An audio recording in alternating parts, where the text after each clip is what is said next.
Hello guys, welcome to my new vlog. તો આજે છે 19 તારીખ. તો આજે છે મારો બર્થડે અને હું કટોરો લઈને કંઈ માંગવા નથી જતી, પણ ફૂલ તોડવા જઈ રહી છું આજે સવારે. તો મસ્ત પ્યારા પ્યારા ફૂલ થયા હતા, તો બધા ફૂલ આપણે તોડી લીધા છે. ફૂલ તોડવાનું કારણ છે કે આજે આપણો બર્થડે છે, તો આપણે શરૂઆત પૂજાથી કરીશું ભગવાનના. તો કેવા મસ્ત કેસરી કલરના ફૂલ થઈ ગયા હતા. આ કટોરો ફૂલનો લઈને હું મંદિર તરફ પ્રયાણ કરું છું, એટલે કે અમારા ઘર તરફ, કારણ કે પૂજા અમે ઘરમાં જ કરીએ છીએ અત્યારે. શરૂઆત ભગવાનનો મસ્ત દિયો કર્યો અને જો બધા ફૂલ કેવા મસ્ત ગોઠવી દીધા છે. જો અમારે ઘરે મંદિર તો નથી, પણ અમે જો ઘરેથી આવી રીતે ફોટો લાવ્યા હતા, તો એને લેમિનેશન કરાવીને ભગવાનની પૂજા કરીએ છીએ. મસ્ત ત્રાંબાના લોટામાં મસ્ત પાણી પવિત્ર ભરીને આપણે ભગવાનને આજે એટલે કે તુલસી માને આપણે પાણી ચડાવીશું. તો જો પહેલાં લોકોએ સફેદ કલરની જે ડિઝાઇન કરી છે એ પહેલાં સૂર્ય પૂજા એટલે મકર સંક્રાંતિના દિવસની હતી, અને આપણે પછી આપણને તરસ લાગી હતી, તો આપણે પાણી થોડુંક ગ્રહણ કરી લીધું.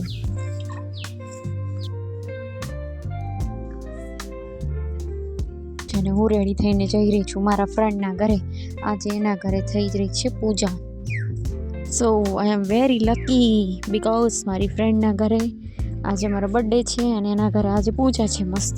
એટલે અમે એવું હતું કે મકર સંક્રાંતિના દિવસે પૂજા કરવાની હોય છે. મહારાષ્ટ્રમાં એવું કલ્ચર છે કે મકર સંક્રાંતિના દિવસે પૂજા કરે, પણ કંઈક એવા બનાવના કારણે એને નથી થઈ શકી.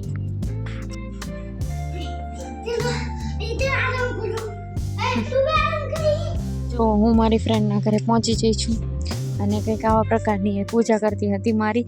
મને એવું લાગતું હતું એ પૂજા કરતી હતી ને મને એવું લાગતું હતું કે આજ મારા લગ્ન બીજી વખત, કારણ કે આપણા ગુજરાતમાં તો આવી રીતે ક્યારે ખોબો ધરાવે ને બધું મૂકે, જ્યારે આપણા લગ્ન હોય ત્યારે જ ગણેશ સ્થાપના થાય ત્યારે આવું બધું કરે છે.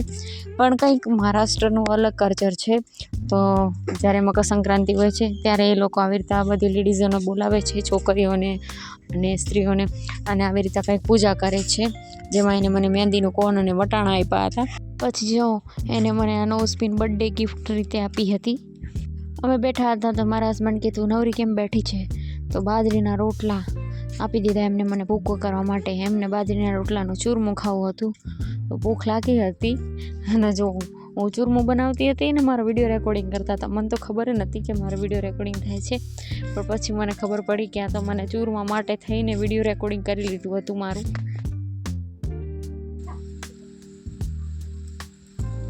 પછી સાંજે 6:30 વાગે હું અને મારા હસબન્ડ રેડી થઈ ગયા છીએ. તો મારા હસબન્ડ એક્ટિવા નીકળતા હતા અને જો મેં સેફટી સૂટ પહેરી લીધું છે, કારણ કે ઠંડી બહુ છે. તો ફેશન એક સાઈડમાં અને ઠંડી એક સાઈડમાં, તો કેર તો આપણી બોડીની કરવી જ પડે ભાઈ.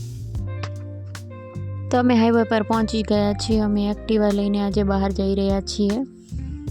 પાછળ બેઠા બેઠા આપણે શું કામ છે, તો આપણે વિડીયો રેકોર્ડિંગ કરતા હતા. તો આવી ગયું છે માતાબારી, જ્યાં આપણે જવાનું છે. તો આપણે જઈ રહ્યા છીએ ત્રિપુરા સુંદરી મંદિર. ત્યાંથી અમે ફર્સ્ટ ગયા હતા દુકાનમાં જ્યાં મીઠાઈ અને પ્રસાદી મળે છે, તો ત્યાં આપણે ભગવાન માટે પ્રસાદી અને પૂજાપો લઈ લીધો.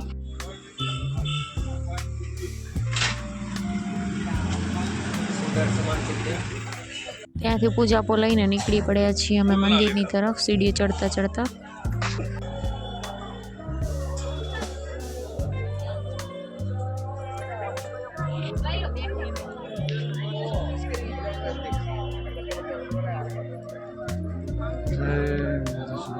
તો રાત્રે ત્રિપુરા સુંદરી મંદિર કંઈક આવા પ્રકારનું લાગે છે. રાત્રે મજા આવે છે દિવસની કરતાં પૂજા કરવાની.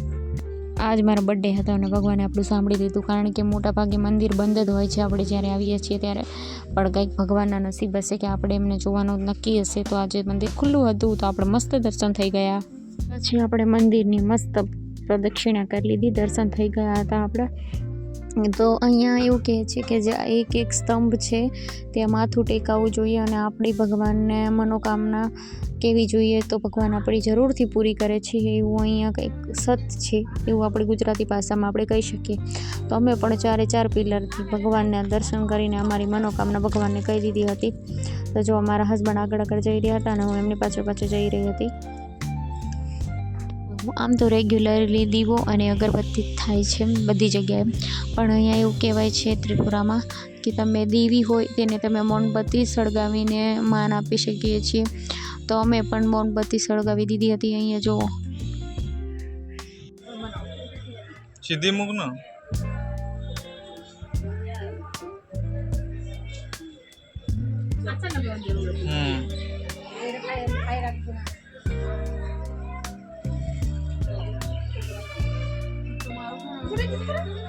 બસ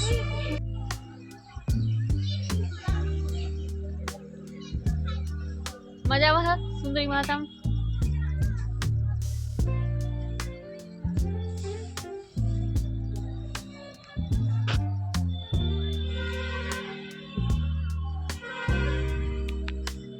દર્શન કરીને અગરબત્તી અને મીણબત્તી કરીને અમે પછી બેસવા માટે પ્રાંગણમાં જઈ રહ્યા હતા. માતાજીના પ્રાંગણમાં અમે બાકડા પર બેસીને પ્રસાદીનો લુફ્ત ઉઠાવ્યો. ભગવાનની પ્રસાદી આમ પણ મીઠી લાગે છે, તો તમે પણ બધા પ્રસાદી ખાઈ લો.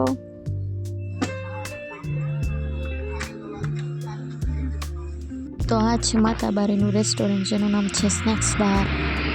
આમાં એક જ રેસ્ટોરન્ટ વધારે ફેમસ છે, કારણ કે આપણે વેજીટેરિયન ખાવાનું છે, તો આપણે સારી એવી રેસ્ટોરન્ટ ગોતવી બહુ મુશ્કેલ પડી જાય છે અહીંયા. પછી હું અને મારા હસબન્ડ ટેબલ પર મસ્ત સેટ થઈ ગયા હતા અને ટેબલ પર ખાવાની રાહ જોઈને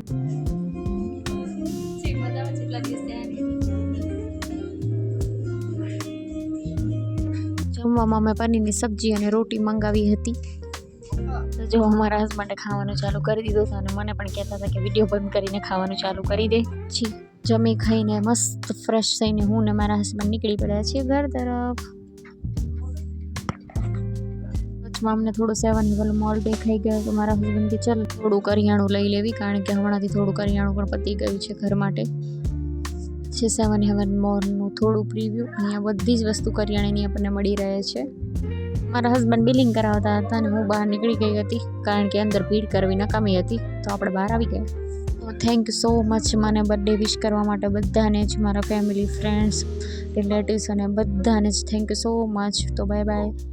લાઈક, શેર અને સબસ્ક્રાઈબ કરવાનું ભૂલતા નહીં. જય માતાજી.